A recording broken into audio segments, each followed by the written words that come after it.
late in the process. You'll see behind me a chart. That chart is a variation of a mind map, you could say, that Michael Chekhov hand drew for Mala Powers, who was my teaching partner for 18 years. And she was the executor of Michael Chekhov's estate and privately coached by him. So that's a variation of that, and it is colored, it's contemporized to make it a little more exciting, but the entire chart is available on chekhov.net, and it has some interactivity, so you can click on a button and find out more about that. So you'll be able to find that on chekhov.net. And the reason I'm mentioning it is in sort of restructuring the chart, we placed psychological gesture right at the top.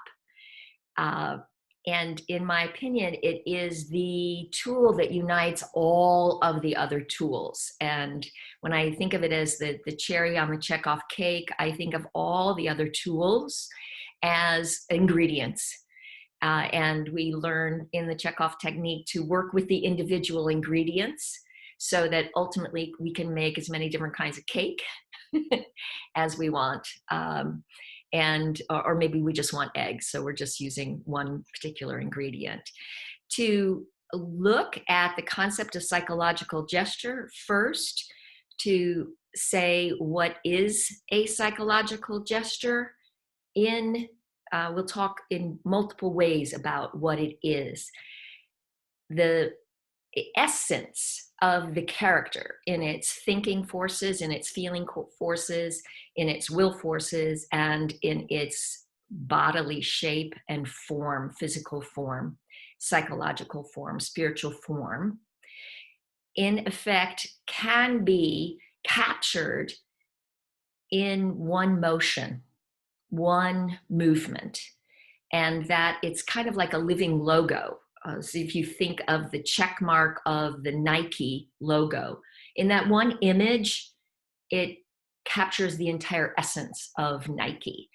And the gesture is kind of like that. The idea being that you can do this gesture in one breath, in one inhale and one exhale, and instantly trigger everything that you need in that particular moment. So before we go further, I'd like to invite everybody to get up on their feet and begin to move through the space,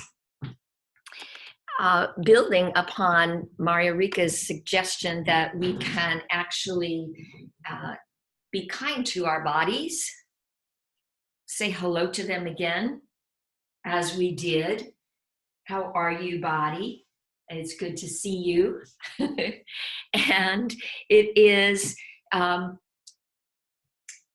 just to take a moment, what if we ask ourselves, what does our body mean to us? How much of your body is an actor's body?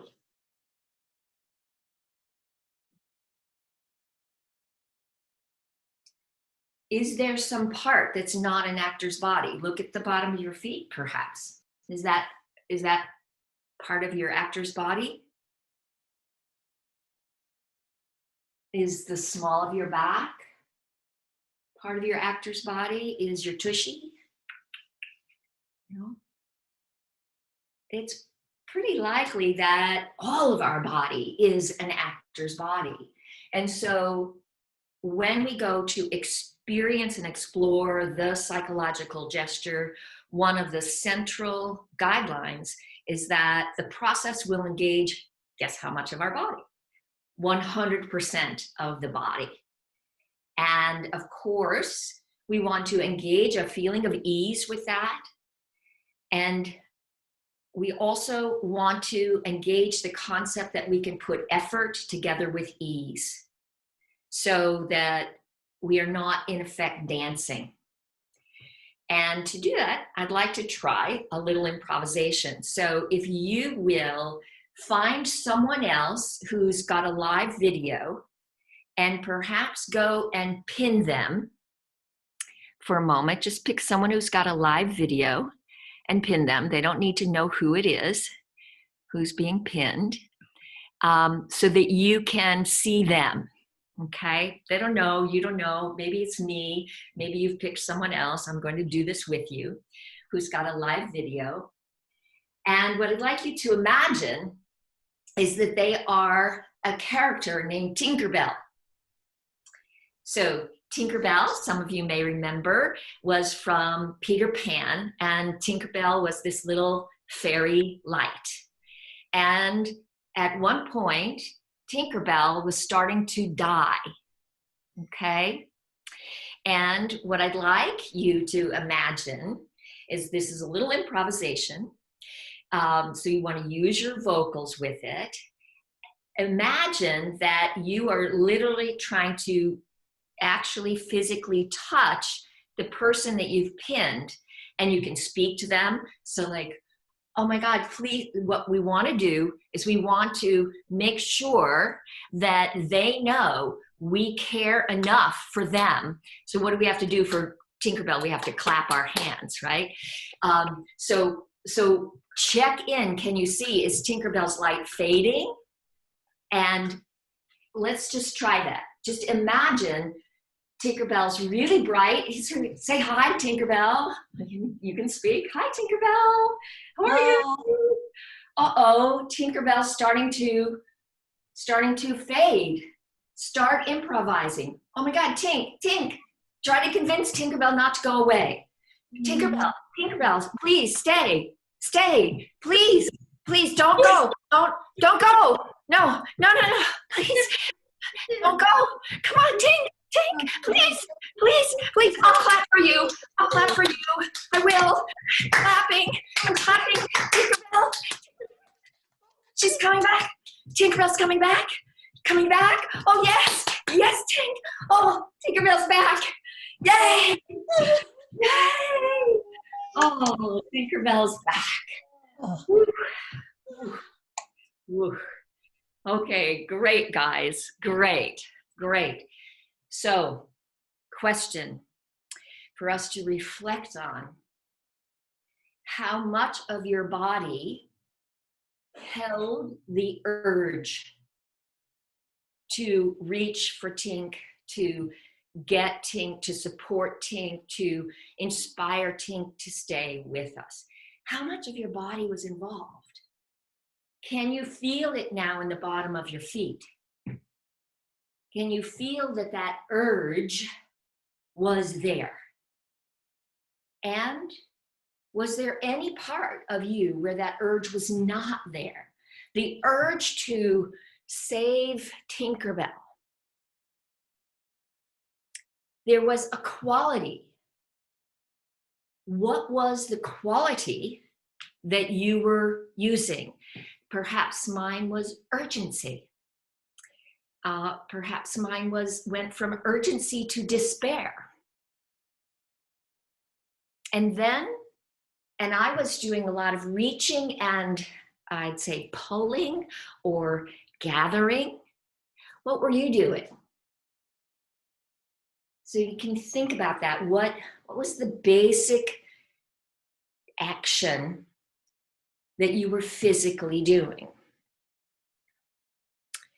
And it could have been absolutely different from mine, which is perfect because we're all creative individuals.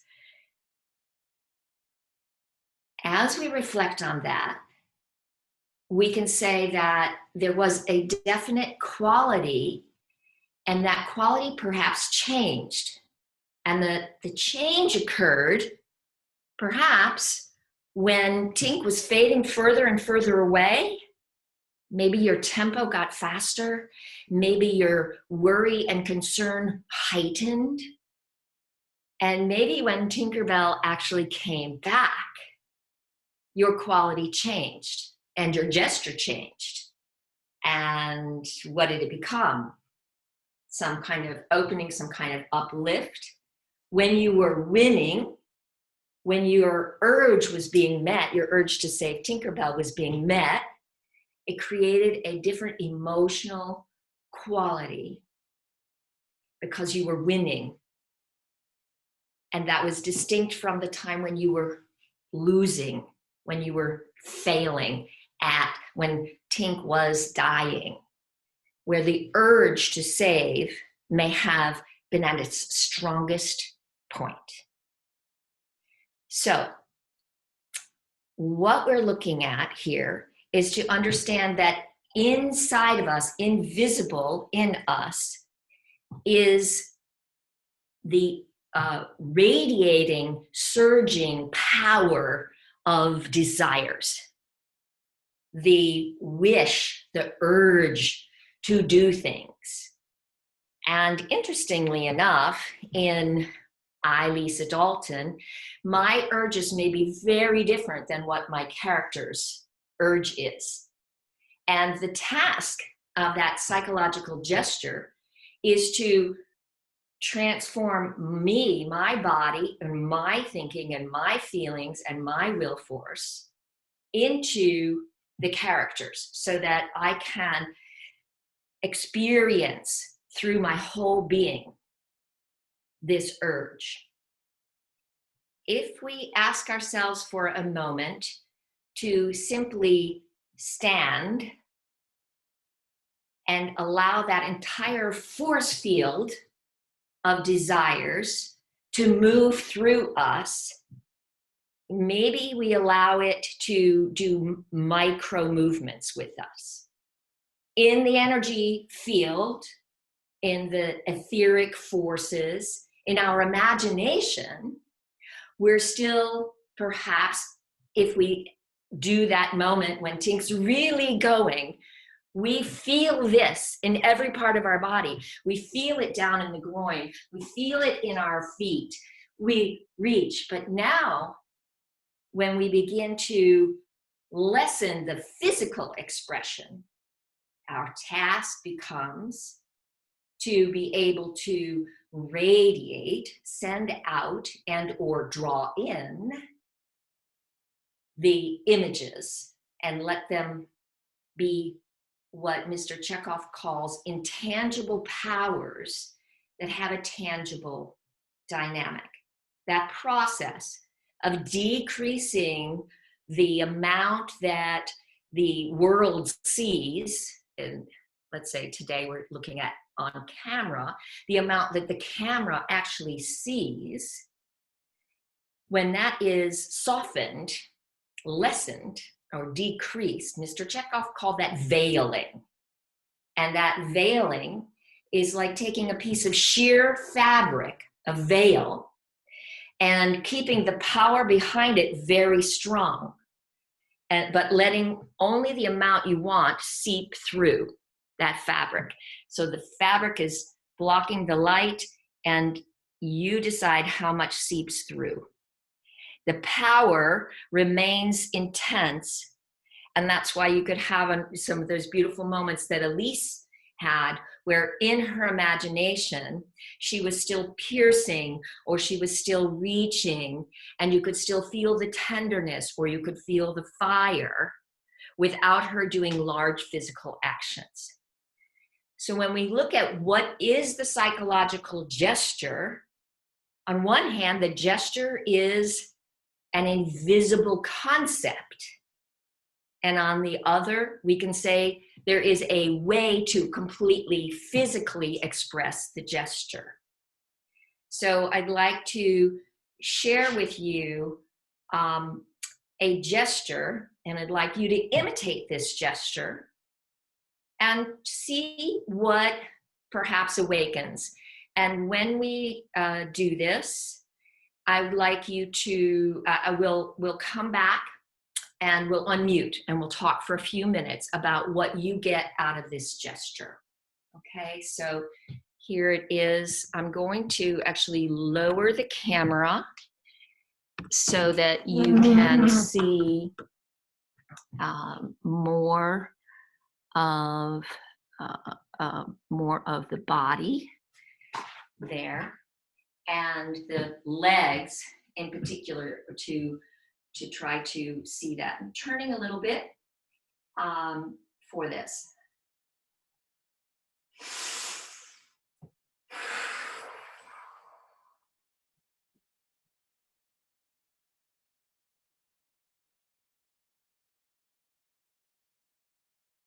So that's the gesture. The gesture gesture has a big inhale.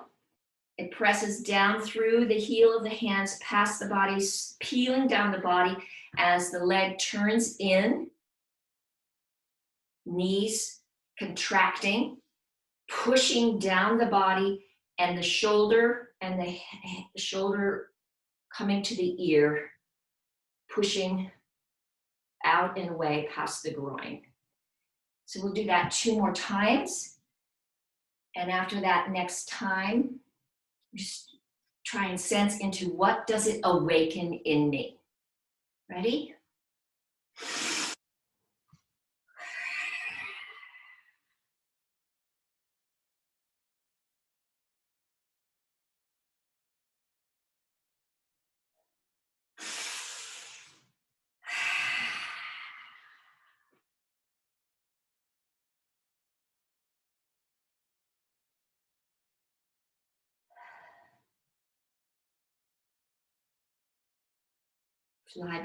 Fly back over yourself. What does it awaken for you? Go ahead and unmute yourself if you'd like to share. Abject terror. Excellent. Shame. Yes. What else? Vulnerability. Vulnerability. Yes. Excellent. Pain. Anger and fight. Anger and fight. Excellent. Who else? Fear. Fear. Push off something. Good, good. What other Childlike. images, thoughts? I'm sorry? Childlike. Childlike. Power. Power. Power.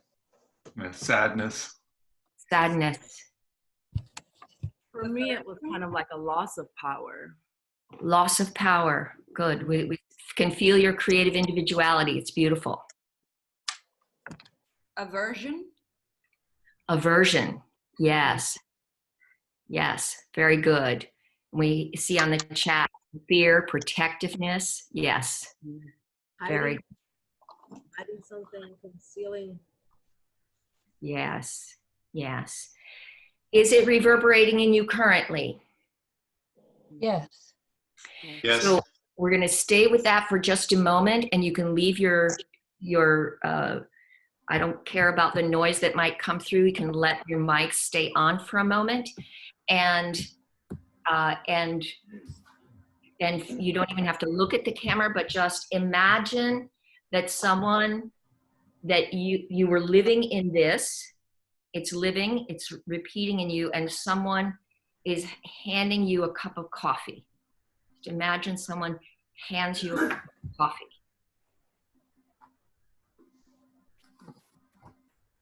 And if you want to, if you have a beverage, you can take it and work with it if you want.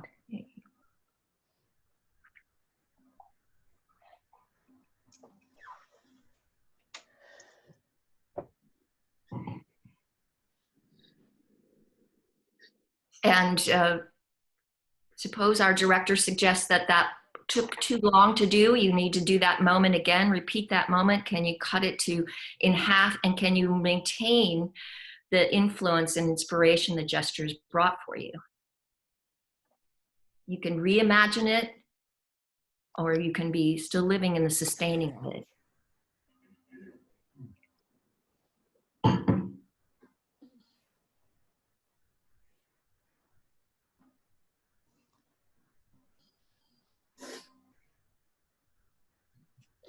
And now, let's step away, step up again. Peel that off, please. Peel that off. Peel it off, Mom. Pack it up.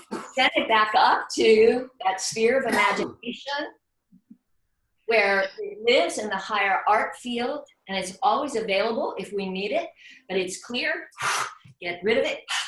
Express, exhale. Make sure it's clear from every part of your body. Okay. And speak it if you have to. Blah, blah, blah. use sound, you can clap it away. Clear that away. So I'm going to show you what that was from. I realize that there's some flare. Ooh. Let me see if I can get the flare off. Can you read it? Because we can. Can you read it? All right. Yes. So it's an image of this woman. Happened to be me. It's just a print. This was a commercial for the United Way. The image says the average rapist gets about 3.5 years. Most victims get life. And this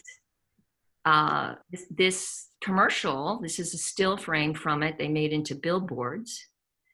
This commercial is still viewable on YouTube. You can watch the entire piece.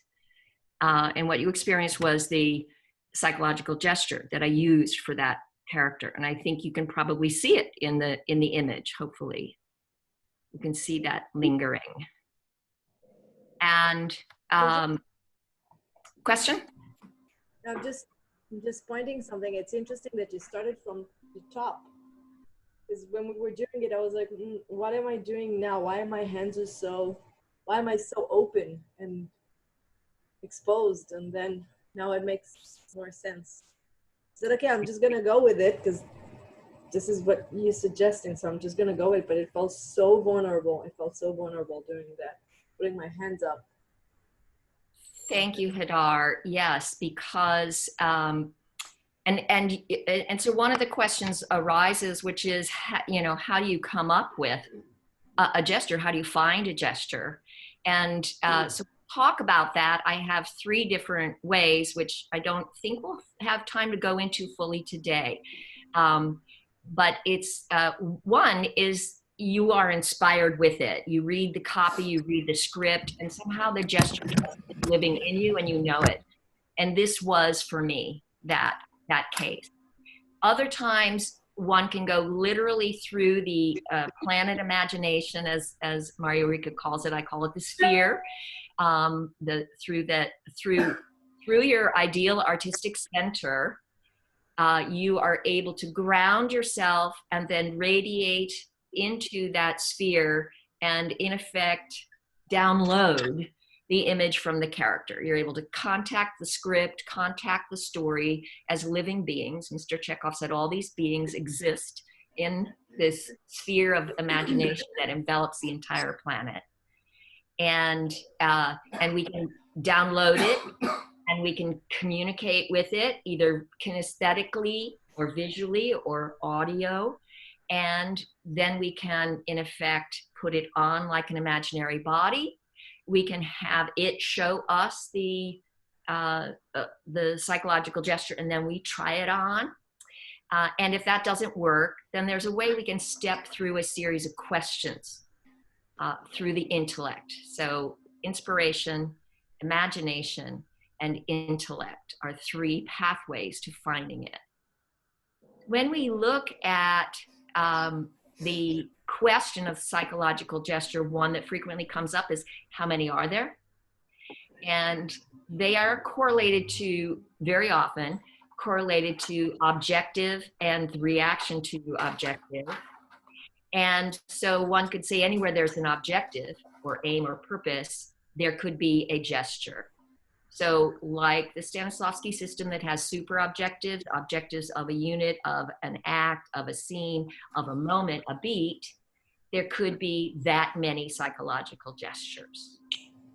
If we can find the overall psychological gesture, this is what I call a super PG, then that super PG should work for every part of the entire script.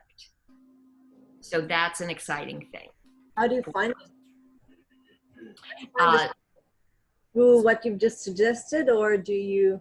Yes. So either it appears for you just through inspiration, you work actively with the active waiting gaze of inviting the character, and you dialogue. and or you step through this intellect process. So I have a very detailed intellectual process, and we just kind of touched on it a little bit with Tinkerbell.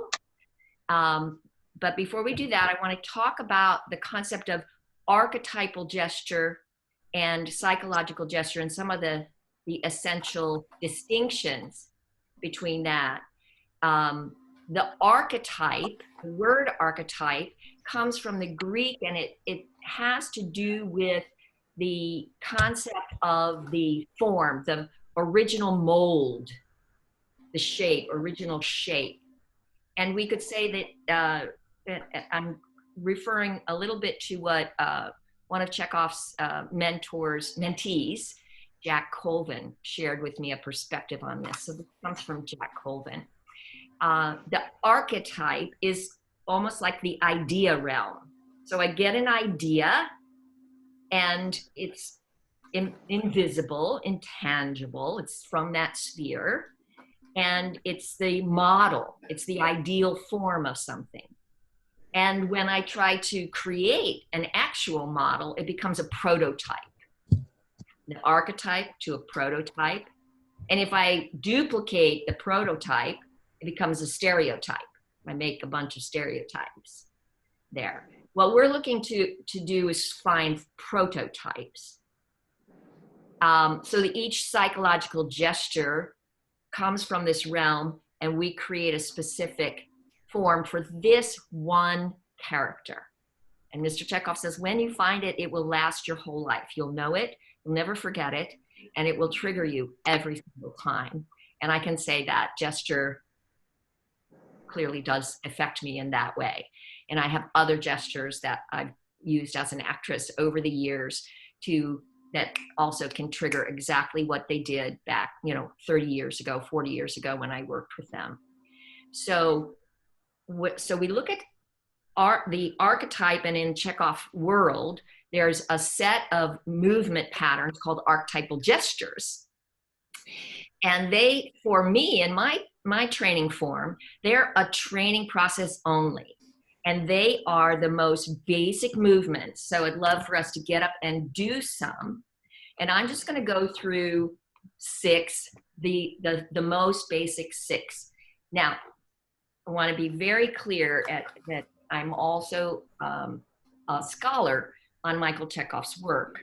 And I can say there are 3 different sources that have lists of gestures, and none of them are the same. So you will never be able to find the one and only definitive list of what archetypal gestures are. So it's really exciting for me to help you understand why I think these basic 6 are most interesting, and to understand this concept. If you are a person who has your own personality, pretty much most of us, there are things that you just don't do. They're not in your wheelhouse, so to speak. You would never do that. I would never do that. I would never do that. But your character might do that. And if you have your own judgment or criticism on that, for example, if I had a guy who I was trying to teach him to smash, and he would not smash me because he liked me, and you're my teacher, and I don't want to smash you. I don't want to be that mean and cruel to you. And I told him that he could not learn, I would not teach him anything else, and I would not be his teacher if he didn't smash me right then, because he looked like Mr. Clean. He was a big guy, muscle bound, big guy, right? And he was very soft and sweetly spoken. So what do you think was going to happen to his career if he couldn't smash, right? And so he did. He smashed me, and he got to where he could smash really well. And that was our last class, only because he booked 6 national commercials, 6 movies of the week, and became a recurring bodyguard on a soap opera, all through smash. So one of the reasons to do archetypal gestures is to restore to your body these these archetypal patterns that you might not be naturally comfortable with. Okay, be able to turn them on and turn them off. So let's come on up and let's try. I'm gonna do 2 of each, and I want to reiterate some of the things we've already spoken about, which is how much of your body is an actor's body? All of it. Yes. And so you want to make sure that the legs, where the will force really lives, are very engaged, and the heel of the hands. Okay. So those are real central things. And okay, we're going to start with push. Again, do your own version of push, or you can model mine. And we're going to take a nice inhale. With that, inhaling a big, strong inhale. Gather all the forces of the universe and exhale and push. Push with your belly, your knee, your heel of your hands, your eyes, your breath, breath, breath, breath, breath. Sustain, sustain, sustain, and release. Good. Let's keep a steady exhale all the way through that sustaining. If you don't put enough effort into it, it won't awaken the urge. So a strong effort, 100% effort, activates the will force in you. Right now, there's no reason to push. It's archetypal, and archetypal is pure will, with no thought for why, and no quality, but a neutral quality. So we don't love this push, and we don't hate this push. One more push. Ready? Inhaling all the forces of the universe with an energy field bigger than your body. Energy force, radiant, radiant, radiant. Exhale.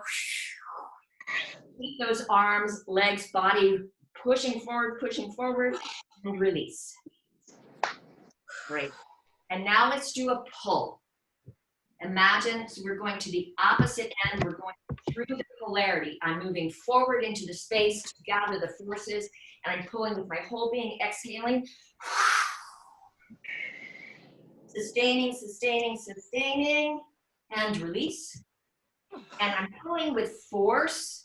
I'm actually using muscular tension, and I'm building my skill to be able to easily have that kind of power in my body. Okay, the more I break through my early phases of fear, perhaps around pulling, the more ease I can bring into it without losing my radiant power. And one more time.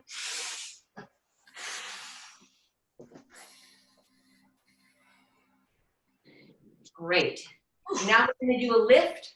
We're going to go all the way down to the ground. Inhale as we down, and lift. Up, up, up, sustain, and release.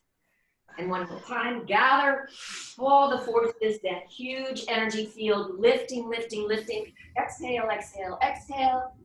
Release. Now we're going to smash a good exhale, good inhale on this, and you use an open throat on the exhale. As you smash, don't hit the actual ground. Remember, safety for yourself and for the space. Inhale. Yes, good, guys. Inhale. Great, great. And now, gather. Good, good. Yeah, we're going to gather. I'm doing this a little sideways so you can see I'm reaching into the backspace, gathering from the backspace, and gather, gather, gather, gather, gather, gather until it meets. You can do this many different ways. I'll do this again. Reaching into the backspace, inhale, gather, gather, gather, gather, gather, and release. Good. And now throw. Okay, and one could, yeah, so let's do throw. We're going to do 3 throws. We're going to do a baseball-y kind of throw. Ready? That throw, sustain the hand extension.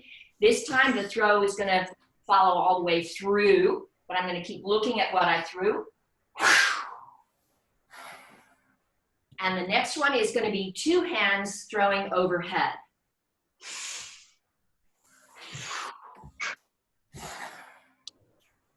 Good, good. And come back for a moment. Good. Good. So we looked at 6, 6 gestures, and they, for me, relate to 6 directions. They're about the urge to send energy from the center to the periphery in a push. The opposite or polarity to that, which is the pull, which is to bring energy from the periphery to the center. And then we did a smash, which was to take the energy and send it down there. And lift, which was to send the energy up. And then gather, which is to bring it from the entire periphery to the center. And throw, which is from the center out. I think you could also call this disperse. There's a good justification that one could say that really it's tear. An archetype is like a prime number in that it can't be reduced to less than that. So all of these 6 that we did are things that we are also, one could say, an archetype is something you know that you were never taught. So we see this in babies, don't we? We see them kicking, pushing from within the womb. And very quickly, we see them gathering and pulling. We see them reach, gather, pull. And we see them throw. And so these are all natural, and they're natural across all cultures. And they're actually natural in some of our mammal life as well. So these are things that we know, but some of us don't use all of them, or we use them only in one way. So we want to really understand that the distinction between the archetypal gesture and the psychological gesture is that the archetypal gesture is an exercising training process to help us learn. And we would go through, we would work just on push, for example, for 2 hours and work it into its subtle, veiled way, right? And we would maybe play around with different kinds of pushes by doing some more slowly, some more quickly. The moment we start changing the moderate, what I call universal rather than neutral, the moderate universal tempo, rhythm, and form of it, we slide it immediately into a psychological gesture. Because psychological, let's look at the word, like we looked at archetype, and now we look at psyche, and psyche is Greek for breath and soul. And I looked this up and took some pictures of it so I could literally quote you guys here. Psyche, soul, mind, spirit, life force, vital force. These are things about it, and it comes from the Greek psyche, breath, life, and soul. So today, most people, when they read Michael Chekhov's materials, they think of the term psychological as meaning what our contemporary world thinks of as psychological, which is a thinking process, a brain, how your brain operates. And what we always want to remember is that because Michael Chekhov first asks us to be in touch with the I am creative forces of the ideal artistic being through the higher ego, that we are also being trained in our Chekhov work to be working at a higher level than the average artist, that we are training to be able to create the very soul and breath of the character. And when we bring that creation to life, it inspires, inspiration, breath, right? Inspires our audiences and gives them new life. Through our act of transformation, through our sacrificing our lower ego, we bring new life to our audience. And the psychological gesture, therefore, connects to the very psychology of the human soul, which falls into three different areas. It falls into that thinking force, into the feeling forces, and into the will forces. So when we have an archetypal gesture and we start adding feeling force to it, we've transformed it from a pure archetype already into a psychological gesture. If we add a reason to push or pull or lift or smash, gather, throw, whatever it is, penetrate, reach, drag, tear, when we add a reason to do it, to get that rapist off me, right? And a quality of vulnerability, terror, fear, etc., we have added thinking force and we've added feeling force to the will force part of the gesture. So what the gesture is doing, right, is in this case, scraping this guy, throwing him and his residue and the horror that he's induced, getting it off and restoring my power there. And that, when I understand that's what this move means, it gets me to think like the character. And the quality, the strength with which I do it, and the strength, the amount of quality that I have, the strength of the fear with which I do it, or the vulnerability with which I do it, activates my feeling forces. And the amount of literal effort or power I put into it aligns my will forces. So again, the clarity that you have of the gesture transforms your thinking forces into the character's thinking forces. The amount, the intensity, you could say, with which you engage the quality, to the degree that you are intense with the expression of your quality, that's the degree that you'll be impacted and awakened emotionally. And the amount of effort you put into the act, that is the amount that your will align. So this, whenever you see Michael Chekhov's word psychology, he is thinking of forces, not just centers. And there's a whole video that I have on YouTube about thinking, feeling, willing, which really goes into detail about the distinction between using them as centers or forces and the expanded capabilities therefore. When you align your thinking, feeling, and willing forces with the characters, then you will be inspired by that. And it's exciting to know that if you, from there, work with, and this is part of the intellectual process, work with identifying the character's successes and creating a psychological gesture for their win, and create a psychological gesture for their complete loss. So you wind up with what Chekhov calls compositionary gestures. It's a sequence of gestures.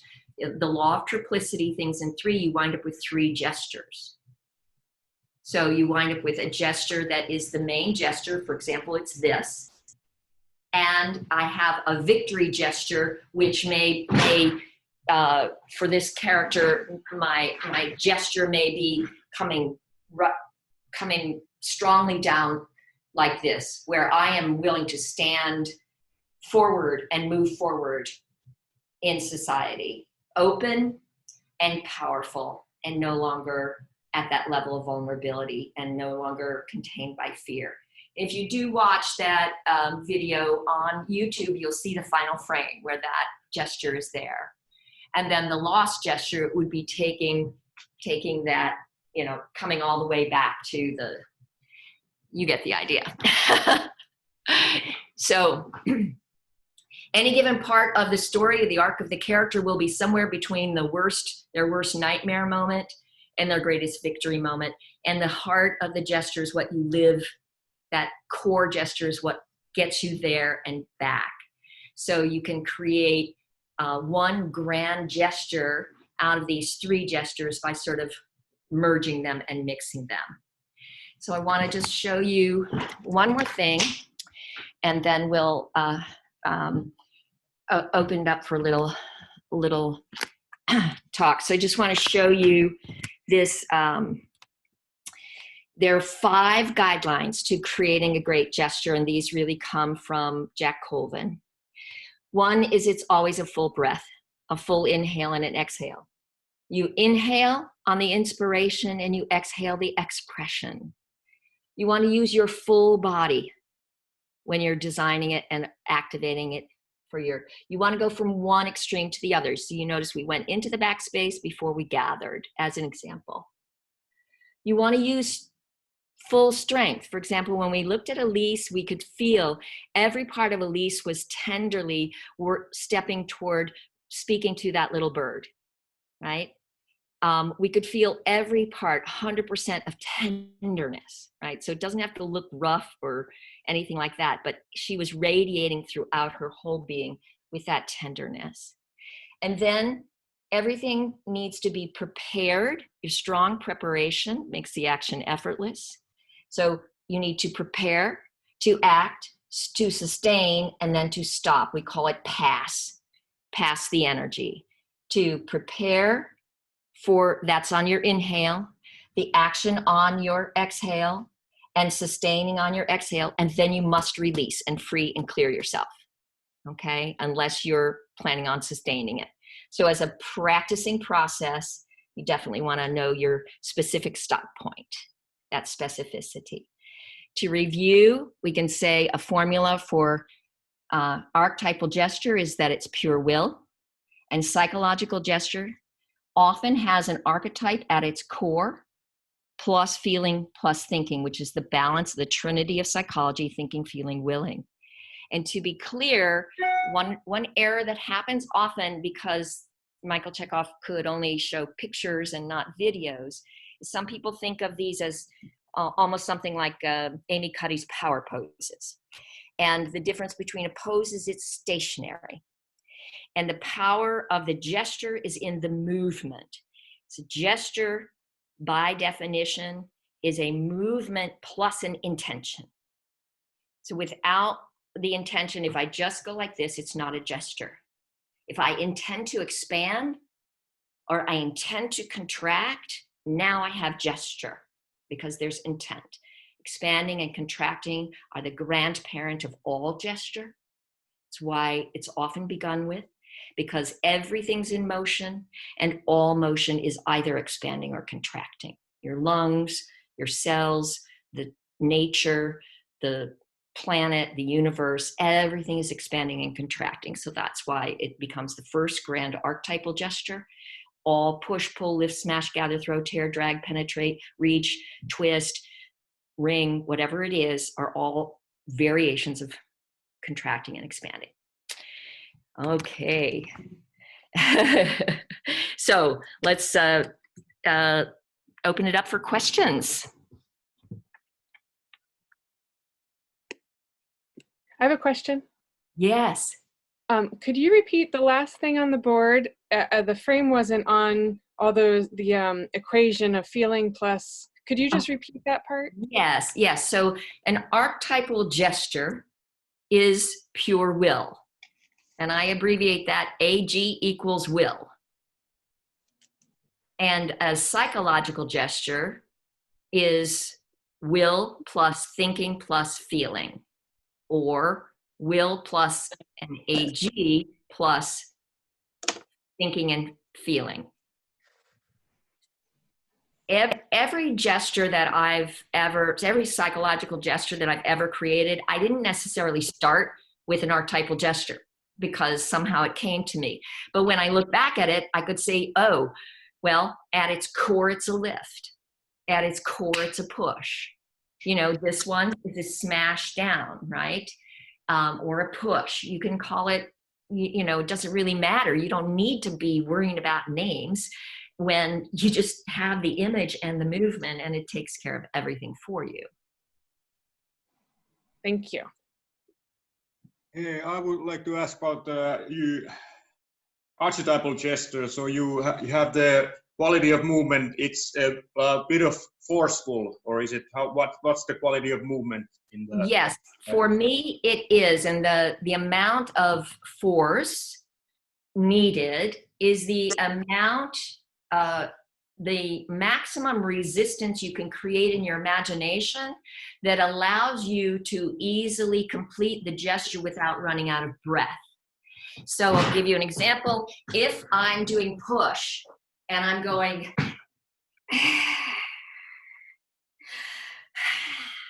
I've made it too hard for myself.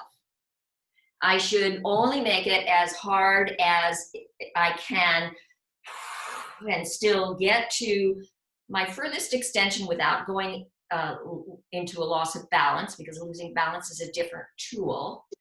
I stay within my balance point where I can still keep pushing, and I imagine I'm pushing in my imagination. Still, my body is larger than my physical body, and it keeps pushing for 3 counts. And then I stop. That's my sustaining. That builds your skill set for radiation.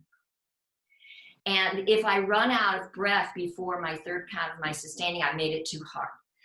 But if I make it too easy, as my default process, I probably haven't actually physically tried to push in my lower body. That's usually where it leaves first. Disengaging our lower body, biggest actor problem that I see, especially in film acting, where people satisfy themselves with acting up here, and so they wind up overacting because this isn't acting, and what they need to do is really, Mr. Chekhov said we need more energy in a close-up than we do in a farce on stage. And so where we need the energy is down in our thighs, down in the arches of our feet, down in our groin. So that and you can try this right now, if you try to push with your feet and do nothing but smile at the screen, you'll see something, right? No matter how still you try to, or how emotionless you try to keep your face, if you change from pushing into the ground into lifting into the ground, there's going to be a shift in your being.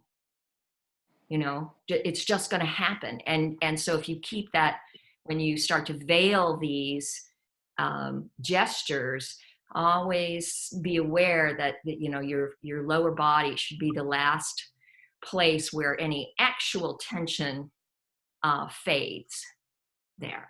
You want, so some people get very dancey in the name of the feeling of ease, but it's completely impractical. And again, I'm sharing information that comes from his direct students, that they actually have a certain amount of actual tension. They would always put me pushing, literally pushing another person to actually feel that force. Because if you push against a wall, you can push against a wall and you'll feel, if you push against the wall, you'll feel that down here.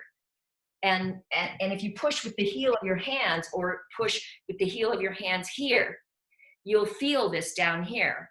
But if you push just with the fingertips, you'll feel a very different thing, right? You feel a very different thing, because there are correlations.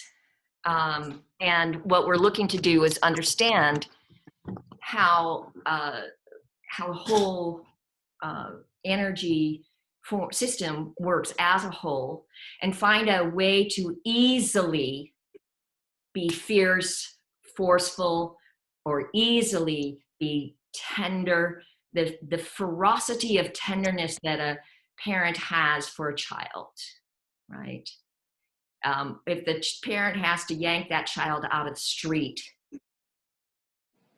that they're doing it with love, but it is a vicious and aggressive love, right? So we need to be able to slide into those kinds of power forces. And again, in the beginning, you work with maybe even more tension than you need, just to sort of break the cobwebs out of your own personal resistance. I had an actress who was so dynamic and so independent, and she was, when I had my studio in LA, she was in grad school, she was working professional actress, and she was in my class, and she had 2 jobs to support herself. And when it came to teaching her how to pull, she kept falling over, and she was an athlete. She kept literally falling over and losing her balance, and she was so upset with herself because she could push like crazy. And I said, your home play for this week is just to practice pulling. And she came back the next week and she said, do you know people will help you if you ask them? And the thing was, she had never pulled for help because she was so independent, so forceful, and so dynamic. It never occurred to her that she could ask for help. And I could look at her biography and say, yeah, she grew up in poverty. And she probably didn't have role models who could help her. And so she gained this stunning, beautiful, powerful independence.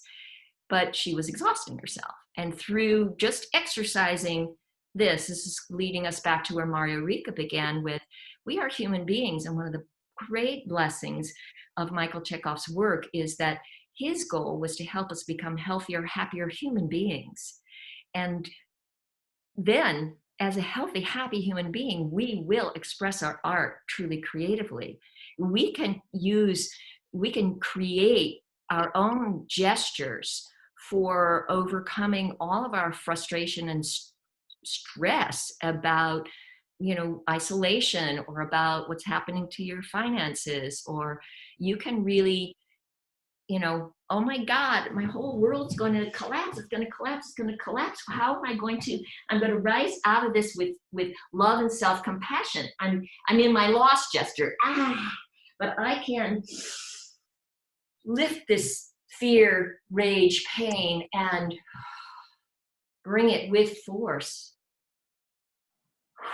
and fill myself with that compassion. And I can repeat that several times. Lisa, I love you. This is so wonderful. It has been over an hour. I'm just careful about the time a little bit because it's late in Europe and there's so many questions for you.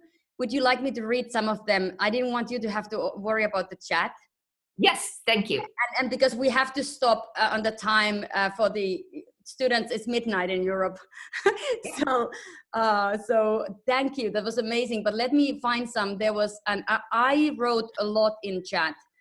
I was with you listening the whole time, and then the end I started a little bit answering. But there was a question from Puendra. I don't know, is he still here? Because it's like, I guess in India it's probably 3 o'clock in the morning. He might have been gone. So maybe, can people just unmute and ask? Would that be the easiest? So I don't have to go all the way back in the chat, everything.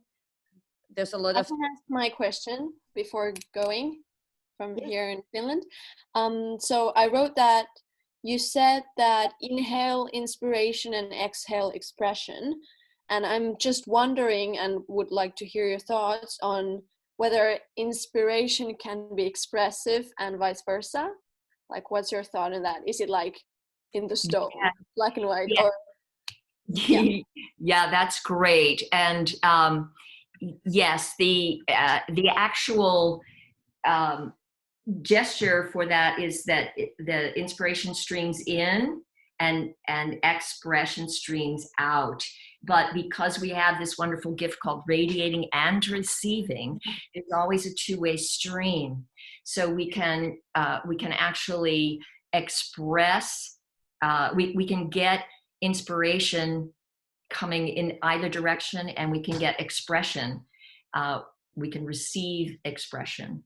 and we can radiate our inhaling. So we can, the impression. So I think, yes, one of the big answers for a lot of questions is it this or is it that?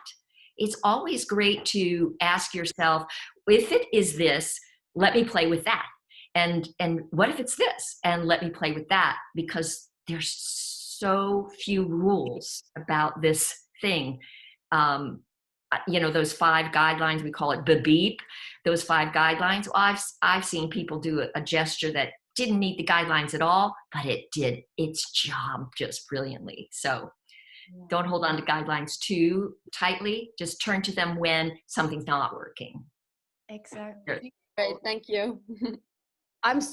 Lisa, I'm so grateful. It's been wonderful to actually just sit back and enjoy for me as well. And I know you have so much more to offer and give, and people can probably contact you through your website, correct? If they have more questions, and you have a lot of videos. Lisa has tons of videos online already, and you have her information. The website is there. And I can also try to look into sending the chat. It is time, we have 3 minutes left. So I want to thank everybody, especially thank Lisa and Alice and everybody to taking part of this. And feel free to contact me. If you cannot find Lisa's contact information, you can contact me, and then I can give it to you if you cannot find her. Lisa, do you want to say anything, not to go into teaching anymore because I'm taking care of time, but do you want to say something? I want to give you a chance. Oh, it was amazing just seeing the movement and just hearing some of your work. And I just am so grateful, and thank you for allowing me to offer something. And I hope that you find it inspiring. Absolutely amazing.